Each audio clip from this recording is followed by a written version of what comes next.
안녕하세요. 지극히 평범한 시민 지평씨입니다. 요즘 제 구독자 수가 은값이 상승하면서 좀 늘어났는데요. 새로 오시는 분들을 위해서 제가 잠깐 그냥 말씀을 하나 드리겠습니다. 저는 경제 무슨 이쪽을 전공한 사람도 아니고 저는 비전공자입니다. 그리고 무슨 이론에 밝지도 않아요. 그러니까 그런 이론이나 어떤 그 학문적으로 듣고 싶으시면 제 방송을 들으실 필요가 없고요. 단지 저는 비전공자로서 이 몸으로 증권사 30몇 년 다니고 뭐 잠시 그만둔 적 있어도 뭐 하여튼 투자는 전반적으로 해왔기 때문에 저는 실전형입니다. 그래서 뭐가 좋다 뭐 하더라 이거를 그냥 말로 하는 게 아니라 저는 그냥 질러요. 제 판단 하에. 그래서 과거에는 무슨 방송이다 뭐 이런 거를 좀 많이 그걸 했어요. 근데 이제 그런 거는 제가 말씀드리는 것도 당연한 얘기고, 물론 그 당시 때도 판단은 제가 했으나 참고를 했는데 참고를 하는 거를 갖다 너무 신뢰를 했죠. 맹신을 한 거죠. 맹신하면서 신뢰를 한 건데 여러분들은 그런 누를 안 범하셨으면 하고, 그래서 오늘은 그런 쪽으로 좀 예비를 해볼까 합니다.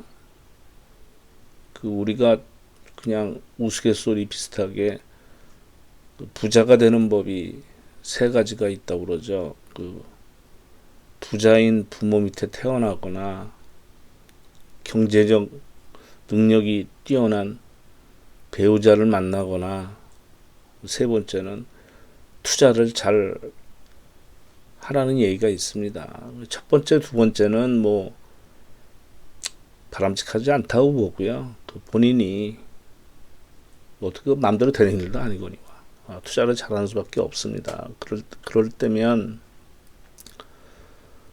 좀 예의가 좀 벗어납니다만, 저는 그 부모의 도움 없이 본인 스스로 평범한 사람들 중에서 돈을 제일 많이 번 사람, 우리나라에서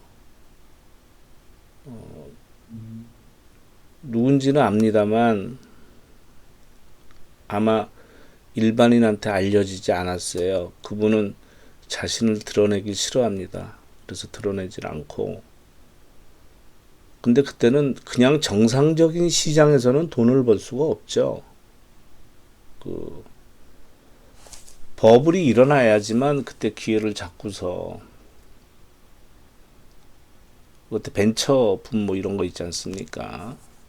옛날 뭐 하시던 분은 아시겠지만 뭐 리타오텍을 갖다가 첫 상한가에 잡아서 그 다음에 상한가 몇 번 쳤는지 기억도 안 나죠. 하여튼 뭐 그런 식으로 하는데, 우리가 알고 있는 것처럼 무슨 많이 배웠다든가 아니면은 뭐 했다든가 그렇지 않은 분들이 제가 보기엔 거의 답니다. 평범한 사람들 중에서 그쪽으로 대단히 발달된 촉이 있는 사람이 있어요. 물론 때도 맞아야 되지만. 그래서 앞으로 누가 또 이제 그런 사람이 튀어나올 줄 모르나. 좀 미래에서 박현주는 조금 다른 케이스죠. 그 친구는 정상적인 케이스로 한 거니까, 그 양반은. 그 양반은 참 그러네요. 그 정도면 배울 만큼 배웠고 하니까. 그냥 같은 증권사 직원이었습니다. 셀러리맨이었습니다. 같은 회사는 아니지만. 그래서 뭐 그런 사람 말고는 그냥 자기 스스로 매매해서 돈 번 사람들은 제가 보기에는 촉입니다. 촉. 여기에 특화되어 있는 사람들이에요. 그 사람들은. 그래서 제 경험담을 말씀드리면, 저는 블랙시트 하고 트럼프 당선될 거로 생각을 하고, 내지는 또 해칭을 좀 한다고 바로 투표 전날 그럴 때 그쪽으로 많이 좀 했었습니다. 그때 기사를 한번 볼까요?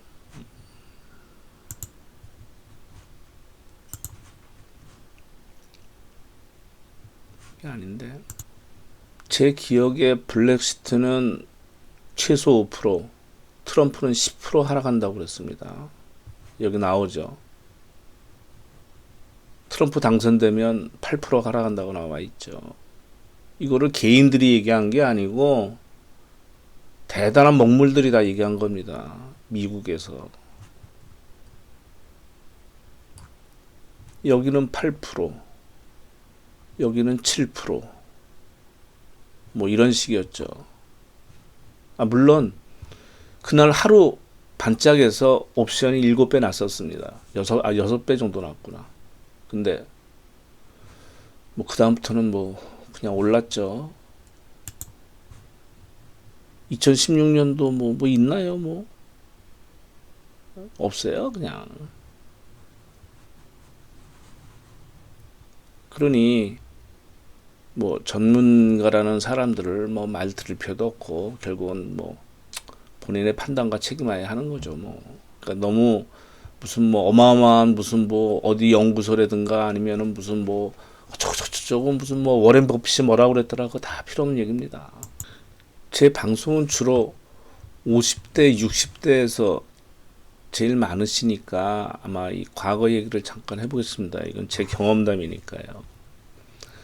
이게 뭐 이름만 되면 알만한 증권사 우선주입니다.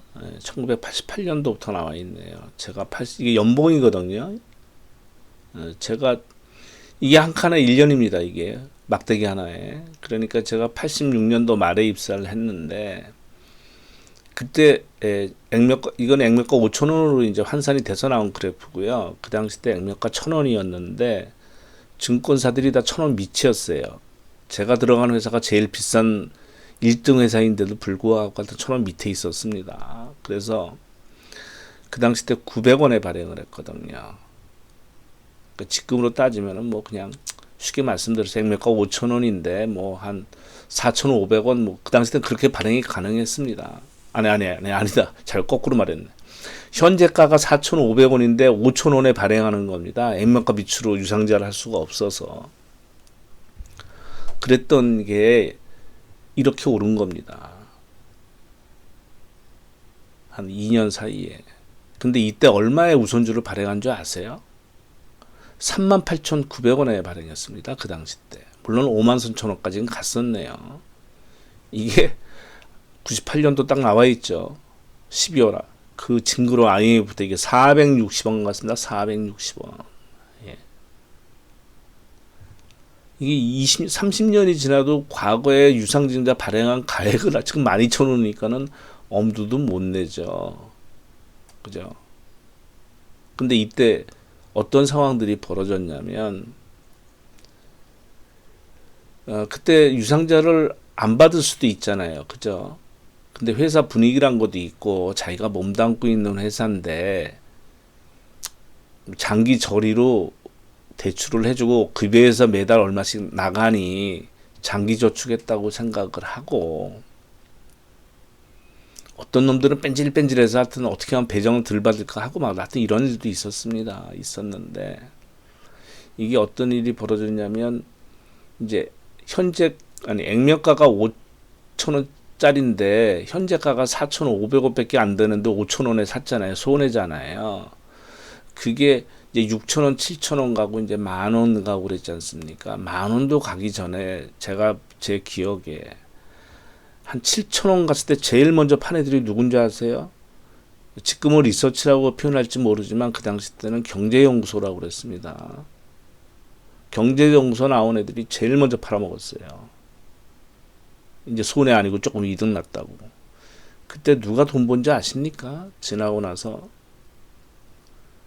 거기 근무하시던 수희 아저씨가 있어요. 근데 수희 아저씨도 배정이 됐거든요. 그 수희 아저씨는 지금 당장은 손해여도 어차피 나는 돈이 없으니까 이 주식을 사고 싶어도 못 산다. 근데 나는 회사를 보니 직원들이 열심히 일도 하고 나한테는 어쩌면 기회일 수도 있겠다 해서 그분은 다 받았어요. 다 받고 남들이 실고 난 것까지 어떻게 뭐 가능하면은 뭐 그건 현금으로 좀 받고 하여튼 뭐 어떻게 이렇게 해가지고 그분이 받고 그다음에 이제 왕언니라고 그 당시 때는 다 여직원들이 다 업무를 했었죠. 근데 그때 결혼 안 하고 그때 회사 분위기는 결혼하면 그만두는 그 당시 때는 과거엔 그랬습니다. 근데 이제 결혼 안 하신 여직원 있잖아요. 그 사람들이 이제 최고 고참이란 말이죠. 한 뭐 15년 막 근무하고 막 이렇게 상고 나서 15년 근무하고 막 그러니까. 그러니까 그 사람들이 쌓여가지고 집 한 채씩 그냥 사고 그랬어요. 그 당시 때 강남에 있는 집이 한 웬만한 집은 1억이면 샀고요. 그 당시 때는 강남에서 그렇게 안 비쌌거든요. 강남 한 2억도 안 됐을 텐데. 하여튼 뭐 그런 적이 있었는데 제가 드리는 말씀은 그거죠. 다 때도 있고 운도 있고 하고 하지만 하여튼 미래는 누구도 모르니까 이 전문가란 사람들 뭐 부동산도 마찬가지고요. 제 얘기도 마찬가지고 본인이 생각하고 본인이 판단하셔야 됩니다. 누구도 모릅니다. 이거는 지금 다우지수 월봉이란 말이죠. 그러니까 서프라임 밑에 맞고 이제 계속 이제 뭐 조정 받으면서 뭐 21선 잠깐 깨졌다지만 여기까지 지금 온 상태죠. 그래서 27,400을 못 찍고 지금 21,200 정도 되는데 이거는 몇 년 동안 어떻게 끌고 온지 아세요? 실적이 좋으면 실적이 좋다고 오릅니다.